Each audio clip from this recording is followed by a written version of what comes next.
It so happens that Rene Guenon was a chief influence in the formation of my own intellectual outlook, quite apart from the question of Orthodox Christianity. I read and studied with eagerness all his books that I could get a hold of. Through his influence, I studied the ancient Chinese language and resolved to do for the Chinese tradition what he had done for the Hindu. I was even able to meet and study with a genuine representative of the Chinese tradition and understood full well what he means by the difference between such authentic teachers and the mere professors who teach in universities. It was Rene Guenon who taught me to seek and love truth above all else, and to be unsatisfied with anything else. This is what finally brought me to the Orthodox Church. Perhaps a word of my experience will be of help for you to know. For years in my studies, I was satisfied with being quote-unquote above all traditions, but somehow faithful to them. I only went deeper into the Chinese tradition because no one had presented it in the West from a fully traditional point of view. When I visited an Orthodox church, it was only in order to view another quote-unquote tradition, knowing that Guénon, in one of his disciples, had described Orthodoxy as the most authentic of the Christian traditions. However, when I entered an Orthodox church for the first time, a Russian church in San Francisco, something happened to me that I had not experienced in any Buddhist or other Eastern temple. Something in my heart said that this is quote-unquote home, that all my search was over.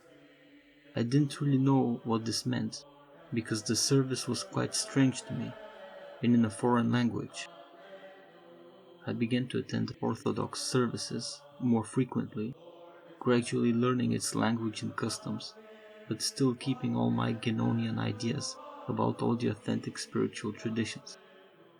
With my exposure to Orthodoxy and to Orthodox people, however, a new idea began to enter my awareness, that truth was not just an abstract idea, sought and known by the mind, but was something personal, even a person, sought and loved by the heart.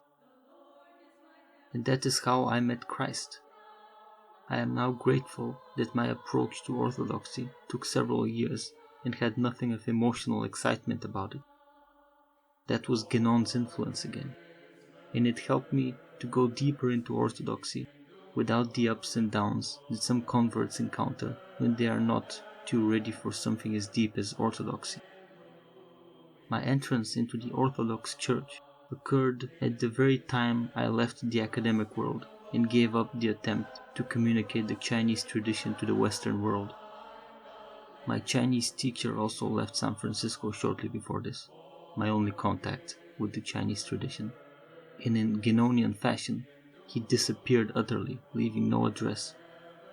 I remember him fondly, but after becoming Orthodox, I saw how limited was his teaching. The Chinese spiritual teaching, he said, would disappear entirely from the world if communism endures another 10 or 20 years in China. So fragile was this tradition. But the Orthodox Church, I had found, would survive everything and endure to the end of the world, because it was not merely handed down from generation to generation, as all traditions are, but was at the same time given from God to man. I look back fondly on Rene Guenon as my first real instructor in truth, and I only pray that you will take what is good from him and not let his limitations chain you. Even psychologically, Eastern wisdom is not for us who are flesh and blood of the West. Orthodox Christianity is clearly the tradition that was given us, and it can be clearly seen in the Western Europe of the first 10 centuries before the falling away of Rome from Orthodoxy. But it also happens that Orthodoxy is not merely a quote-unquote tradition like any other, a quote-unquote handing down of spiritual wisdom from the past. It is God's truth here and now. It gives us immediate contact with God, such as no other tradition can do.